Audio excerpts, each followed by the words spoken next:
इतने गुरु की दिए वंदनम वंदनम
कर्मयोगेन योगिना कर्मणामनारम्भात् नैष्कर्म्यं पुरुषो स्मृते न च सन्न्यसनादेव सिद्धिं समधिगच्छति न कश्चिच्चयमपि जागृष्टस्य कर्मकृत् कार्यते ह्यवसः कर्म सर्वप्रकृतिजैर्गुणैः इन्द्रियाणि संयम्य यमास्ते मनसा स्मरन् इन्द्रियार्थान् विमूढात्मा मिथ्याचारः उच्यते यस्त्विन्द्रियाणि मनसा नियम्य रमतेऽर्जुन कर्मेन्द्रियैः कर्मयोगम् असक्तः स विशिष्यते तं कुरु कर्मत्वम् भगवद्गीते हरिर्यकमलविहारिणि हरिर्यकमलविहारिणि सुन्दरसुपुनीते ओम जय भगवद्गीते आसुर भाव विनाशिनी नाशिनी कमरजनी दैवी सद्गुणदायिनी दैवी सद्गुणदायिनी हरिरसिका सजनी ओम जय भगवद्गीते समता त्याग सिखावनी हरिमुख की बानी सकल शास्त्र की स्वामिनी सकल शास्त्र की स्वामिनी श्रुतियों की रानी ओम जय भगवद्गीते दया सुधा बरसावनी मातृपा की जय हरिपद प्रेम दान कर हरिपद प्रेम दान कर अपनो कर लीजे ओम जय भगवद्गीते ओम जय भगवद्गीते ओम जय भगवद्गीते श्री कृष्ण परमात्मा की जय माता को जय आदिशंकरुలకు శారదా మాతకు జై ఏడుకొండలవాడ వెంకటరమణ గోవింద గోవింద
తీసేస్తే ఉండేది జ్ఞానం.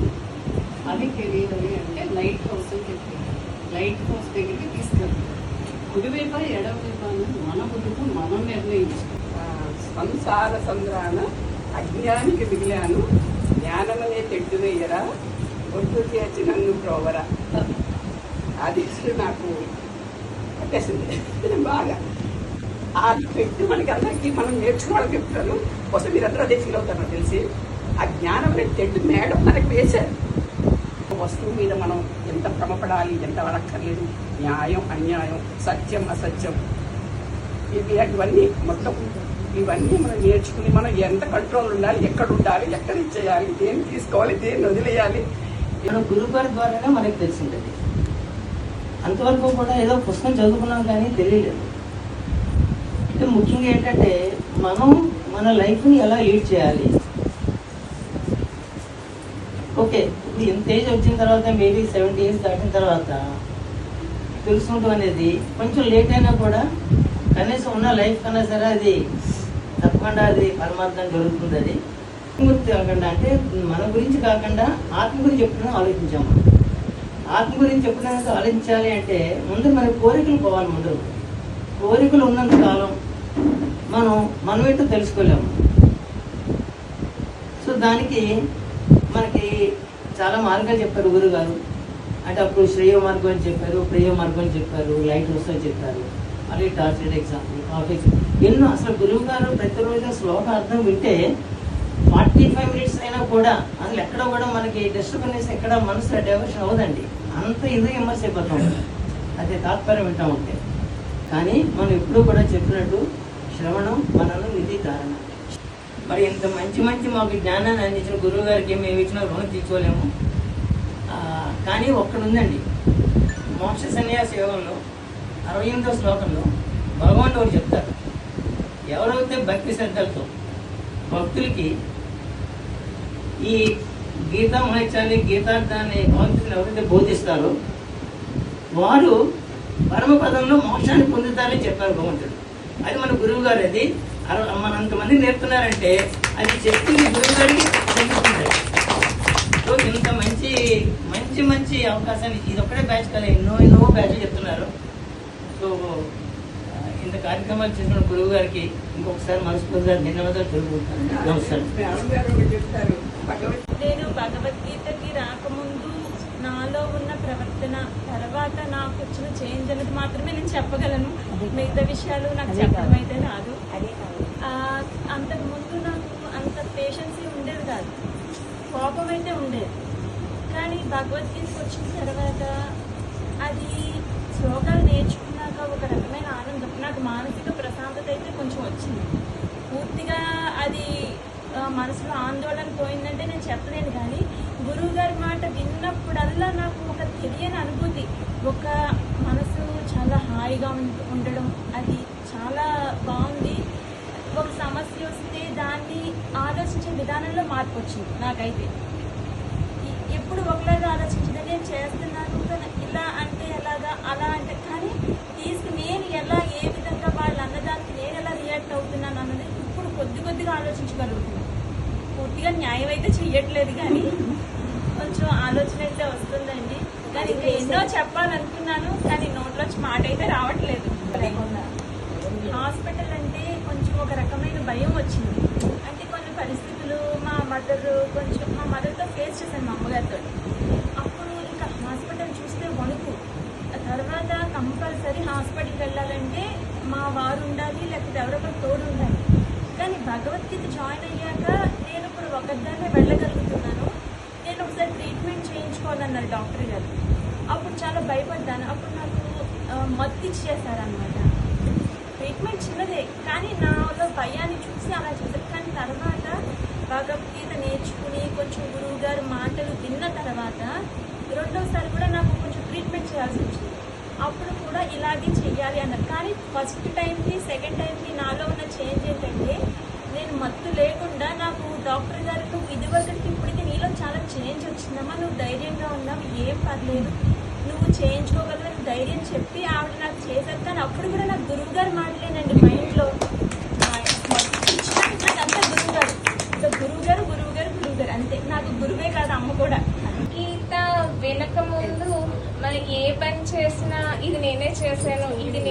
చేశాను, నా వల్ల ఇదంతా అయిపోయింది అని ఒక ఫీలింగ్ ఉండేది. నేను చేయకపోతే ఇది జరగదేమో అన్నట్టుగా ఒక ఉండేది. ఇప్పుడైతే కనుక ఇది నేనేం చేయలేదు, ఇది నా ధర్మం కాబట్టి నేను చేశాను అంతే తప్ప దీని మీద ఏమి మనం చేసామని ఎక్స్పెక్టేషన్స్ ఉండకూడదు అనేది అర్థమైందండి.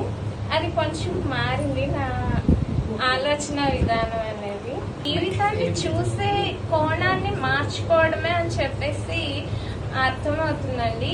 అది సాధనలోనే ఉన్నాము, నాలో ఏమి మార్పేవి కనిపించలేదండి. నేను ఇంకా ఒక్క అడుగు కూడా వేసానో లేదో నాకు తెలియదండి. కానీ మాత్రం నేర్చుకోవాలి, తెలుసుకోవాలి అని మాత్రం ఖచ్చితంగా అనుకుంటున్నానండి. అందరికీ హరివం అండి. నాకు నాకు ఏదైనా పని చేసుకుంటున్నా కూడా మీ శ్లోకాలే నోట్లో నోరు తిరుగుతాక ఒక్క పదమైనా చదవగలనా అనుకునేదాన్నండి. కానీ మా అమ్మగారే చూసి ఈ మాత్రం చదువుతున్నట్టు నేనే ఆశ్చర్యపోతున్నా. అంటే పెంచింది తల్లి కదండి, అది నేను కూడా అసలు చదవలేనేమో అనుకునేదాన్ని. నాకు ఆ పుస్తకం అంటే నాకు ఒత్తిడి చేసి భయం వేసేసేది. గీత మన దగ్గరికి వచ్చింది అంటే మన గీత, ఆ గీత ఎందుకు వచ్చిందంటే మన రాత మార్చడానికి వచ్చిందని చెప్పారండి. అదంతా చాలా కరెక్టేనండి. కాకపోతే ఏంటంటే అది ఎవరు ఎంతవరకు సాధన చేస్తారు వాళ్ళ దాని మీద ఆధారపడి ఉంటుంది అంతా కూడా. ఇప్పుడు గీత నేర్చుకోవడం అంటే అందరూ నేర్చుకుంటామండి. కానీ దాన్ని మన జీవితంలో అన్వయం చేసుకొని దాని ద్వారా మనం మారగలిగే విధంగా చేసేవారే గొప్ప గురువు అండి. అలాంటి గురువు మనకు లభించారు, అది భగవంతుడి దగ్గర మనకి. తర్వాత ఏంటంటే ఒక ప్రాబ్లం వచ్చింది అంటే మనం చూసే విధానం ఏంటి, ఇది వరకు ఏదైనా ప్రాబ్లం వచ్చిందంటే బాబోయ్ నా వల్ల కాదు, ఇది నాకు మించింది అని నేను అలా అనుకునేదానండి. కానీ మేడం గారు ఏం చెప్పారు, మనం ఇక్కడికి వచ్చింది ఏంటంటే మనం ఉన్నాయి ఖర్చు పెట్టుకోవడానికి మనం వచ్చాము. ఇక్కడ భగవంతుడు మనకి ఇచ్చాడు, ఇది ఈ విధంగా అయినా మనం పూర్వజన్మలో ఉన్నాయని మనం ఖర్చు పెట్టుకోవాలి అని చెప్పి అన్నారు. ఆ విధంగా ఆలోచిస్తే కనుక చాలా మటుకు తీసుకునే విధానం ఏంటండి, మనసుకు తీసుకునే విధానం, మనం మాట్లాడే విధానం, ఏదైనా ఒకటి వచ్చింది అంటే దాన్ని చూసే విధానం ఏంటి, అవన్నీ కూడా మాకు ఎంతవరకు అంటే చెప్పలేని మాపై నేను గ్రహించగలిగేంతగా నాకు తెలిసిందండి. అది బయట వాళ్ళకి లేకపోతే పక్కన వాళ్ళకి తెలిసింది లేదు నాకైతే తెలియదు, కానీ ఇంకాను బాగా తెలిసిందండి అదైతే. ఆ విధంగా మీరందరూ కూడా ఎంత దృఢ నిశ్చయంతో ఉన్నారనే తెలుసుకొని ఆ భగవంతుడు మీకు కావాలి, మీరు నేర్చుకోవాలి అన్న సంకల్పం మీలో ఉండబట్టే ఆటోమేటిక్ గా మీరందరూ భగవద్గీత నేర్చుకొని మీరేం మళ్ళీ ప్రత్యేకంగా సాధన చేసి దాని గురించి అడిగి క్రేటింగ్ అనేది ఉండకపోయినా మీ నిశ్చయం అనేది గట్టిగా ఉంది కాబట్టి మీరందరూ చేసుకోగలుగుతున్నారు. నిన్న యాక్చువల్గా నాకు పేర్లు గుర్తుంటుంది, తులసి గారు అండి. ఆవిడ భగవద్గీత నేర్చుకోవాలి అని ఆవిడ చెప్పిన ఎక్స్పీరియన్స్ అంతా వింటే నాకు గూస్ బంప్స్ వచ్చినాయి. అసలు నేను ఒక నెల నుంచి చేస్తున్నాను, నాకు కుదరట్లేదు, ఒక అధ్యాయం చేసుకుంటే మళ్ళీ గ్యాప్ వస్తుంది. కంటిన్యూగా నేర్చుకోవాలి, దాని భావాన్ని అర్థం చేసుకోవాలి, అనుభవించాలి అనే పాయింట్ గురించి మాట్లాడుతూ ఆవిడ ఎక్స్పీరియన్స్ అన్ని షేర్ చేస్తున్నారు. అసలు చాలా అద్భుతంగా అనిపించింది. ఆవిడ సందర్భం అంత గట్టిగా ఉంది కాబట్టి చక్కగా ఇప్పుడు అంతా నేర్చుకోగలిగారు, దాన్ని అనుభవించగలుగుతున్నారు. అండ్ అమ్మని చెప్పేటప్పుడు కూడా అంటే నాకు చిన్నప్పటి నుంచి కూడా హనుమాన్ చాలీసా, అంటే మేము చిన్నప్పుడు కూడా హనుమాన్ చాలీసా, లలిత సహస్రనామం, విష్ణు సహస్రనామం మా ఇంటికి వచ్చి అందరూ నేర్చుకునేవాళ్ళు. కానీ మా చెల్లెలు కానీ నేను కానీ పిల్లలు అయినా సరే ఏ రోజు కూర్చొని అమ్మ మా చెప్పమ్మా అనేది ఏం అడిగేవాళ్ళం కాదు. తర్వాత ఎప్పుడైనా మా అమ్మ అంటే వంట చేస్తూ కూడా అమ్మ లలిత సహస్రనామం చదువుకుంటూ, హనుమాన్ చాలీసా చదువుకుంటూ వంట చేసేవాడు. ఏ పనైనా చదువుతూ చేసేవాడు. అంటే వంట చేసేటప్పుడు తను చదువుతూ ఉంటారు, పాలు పొంగినాయి అనుకోండి కృష్ణ కృష్ణ అంటారు, ఎక్కడ ఆపిందో మర్చిపోతుంది అనమాట. మేమేంటంటే చిన్నప్పుడు అంటే మాకంత వాల్యూ తెలియదు కదా, అమ్మ మళ్ళీ మొదటి నుంచి మొదలు పెడుతుందేమో అని, అమ్మ ఇక్కడ ఆపావు ఇక్కడి నుంచి మొదలు పెట్టు కాబట్టి ఏది కూర్చొని అయితే మేము నేర్చుకున్నది లేదు స్పెషల్ గా. వచ్చేసినాయి లలిత కానీ విష్ణు కానీ హనుమాన్ చాలీసా కానీ ఆ విధంగానే నేర్చుకున్నాము. అండ్ ఇంకొకటి భగవద్గీత గురించి కూడా ఇప్పుడు మేము ప్రస్తుతం మా క్లాస్ లో నేను నేర్చుకునేది కూడా 9వ అధ్యాయం వరకు వచ్చామండి. కానీ ప్రతిరోజు కూడా కొత్తగా ఉంటుంది. మీరు అన్నట్టు చాలా ఎగ్జాంపుల్స్ చెప్పారు మీరు అందరూ. సో ఒక రోప్ మీద వాళ్ళ పిల్లవాడిని డాన్స్ చేస్తున్నప్పుడు నీ పిల్లవాడిని ఇస్తావా అంటే ఇవ్వము. ఎందుకంటే నమ్మకం విశ్వాసం గురించి ఆంటీ చెప్పారు. సో దాని గురించి ఇంకొక ఎగ్జాంపుల్ కూడా అట్లాంటిది ఏంటంటే నాకు బాగా బాగా డీప్ గా అట్లా కనెక్ట్ అవుతుంది. ఆ ఫ్లైట్ ఇది కూడా ఎగ్జాంపుల్ మీరు అందరూ వినే ఉంటారు. ఆ ఫ్లైట్ లో వెళ్తుంది, అందరూ వణికి టర్బులెన్స్ వచ్చింది. టర్బులెన్స్ వచ్చినప్పుడు అందరూ షేక్ అయిపోతారు, ఫ్లైట్ అంతా షేక్ అవుతుంది. కానీ ఒక పాప మాత్రం చక్కగా ఆడుకుంటూ సరదాగా తన టాయ్స్ తీసుకుని ఆడుకుంటూ ఉంటుంది. అదే అడుగుతారు, ఏంటమ్మా పెద్దవాళ్ళం అయ్యింది మేమే భయపడుతున్నాం, నువ్వెందుకు అమ్మా ఆడుకుంటున్నావు, నీకేం భయం అనిపించట్లేదు అంటే, మా నాన్నే పైలట్ ఉంది, నాకేం కాకుండా మా నాన్న చూసుకోగలడు, కాబట్టి నాకెందుకు భయం అని చెప్పేసి ఆ మాట మనం పరమాత్మ మీద కృష్ణుడి మీద మనం ఎందుకు ఉంచుకోలేకపోతున్నాం. అసలు ఆ జగత్తు మొత్తానికి కూడా ఆయన తండ్రి అయితే ఆ నమ్మకం మనకెందుకు కనిపించట్లా. చిన్న పిల్లకి వాళ్ళ నాన్నని పట్టుకుంటే మా నాన్న నాకేం కాకుండా చూసుకోగలడు అన్న నమ్మకం ఉన్నప్పుడు మనకెందుకు ఆ నమ్మకం లేకుండా పోతుంది, ఎందుకు జారిపోతున్నాము. మళ్ళీ మనం ఆ విషయాన్ని ఎందుకు గుర్తు తెచ్చుకొని ఆ ధైర్యంగా ఉండాలంటే ఎంత స్మరణ చేసుకొని ఎంత గుర్తు తెచ్చుకొని ఉంటేనే మనం మళ్ళీ మన దైనందిన జీవితంలో ఆ విధంగా ప్రవర్తించగలము అనేది ఐ థింక్ ఒక్కసారి విని వదిలేసేది కాదండి.